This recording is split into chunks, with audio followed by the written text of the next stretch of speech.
जीवन में संत का, सत्संग का आना तभी जानना चाहिए, तभी मानना चाहिए जब हमारी वृत्ति अंतरंग हो जाए। ये जो बाहर की तरफ दौड़ है ना, ये समाप्त हो जाए।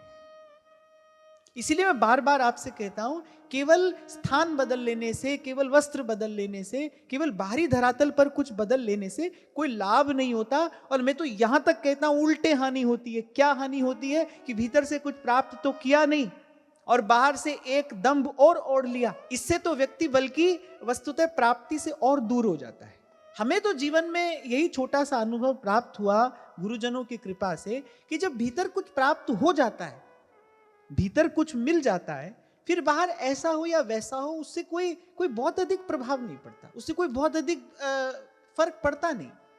अब भीतर कुछ मिल जाता है, कोई हमको जाने न जाने, माने न माने, कोई हमको स्वीकारे न स्वीकारे, संसार को ये लगे कि हम भजन कर रहे हैं या ना लगे, इससे क्या ही भेद है। अगर भीतर कुछ मिल गया है तो, अगर किसी के पास वस्तुतः कुछ है, जैसे एक बड़ा धनी व्यक्ति है और वो रहता बहुत साधारण व्यक्ति की तरह है, बहुत साधारण व्यक्ति की तरह रहता है।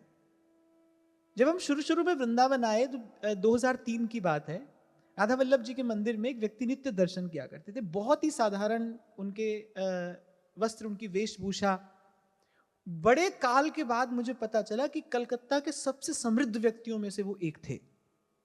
लेकिन भाई जो उस व्यक्ति के पास है वो तो उसके पास है ना, संसार को लगे या न लगे, कोई उसको माने या उसको ना माने, यदि उसके पास कुछ है तो वो तो उसकी संपत्ति है, उसका स्वामी है। तो ऐसे ही जब भीतर से कुछ प्राप्त हो जाता है, संसार जाने न जाने, माने न माने। और मैं तो ये देखता हूं भाई, संसार के मानने से कष्ट ही है, संसार के मानने से कोई लाभ नहीं है। संसार आपको बड़ा माने, इससे आपका कोई लाभ नहीं है, हानि अवश्य है, अवश्य है। क्योंकि व्यास बढ़ाई लोक की और कुकर की पहचान। कुत्ता काटे तो हानि है, कुत्ता चाटे तो हानि है। प्यार किए मुख चाटी है, बैर किए तनहान। तो भाई हमने तो ये देखा, संसार आपको बड़ा माने, इसमें हानि है, कोई लाभ तो कोई नहीं है। तभी तो संत महापुरुष कह रहे हैं, लोक मान्यता अनल सम तप कर कानन दाह, तो बड़ी हानि है। तो मैं तो यही समझ पाया कि भाई हमारी अंतर यात्रा आरंभ हुई है, ये सत्संग का सुफल है। कि जो मन बार बार बाहर दौड़ता था, हम अपनी सब कर्मेंद्रियां, ज्ञानेंद्रियां केवल बाहर जो संसार में लगाए थे, केवल स्वार्थ की सिद्धि के लिए ही उनका दुरुपयोग करते चले जा रहे थे, अब वो परमार्थ में लगी है। सबसे बड़ा परमार्थ क्या है? जब हम परमार्थ की बात करते हैं तो भाई सबसे बड़ा परमार्थ क्या है? अपना कल्याण, आत्म कल्याण, ये सबसे बड़ा परमार्थ है, ये सबसे बड़ा पुरुषार्थ है।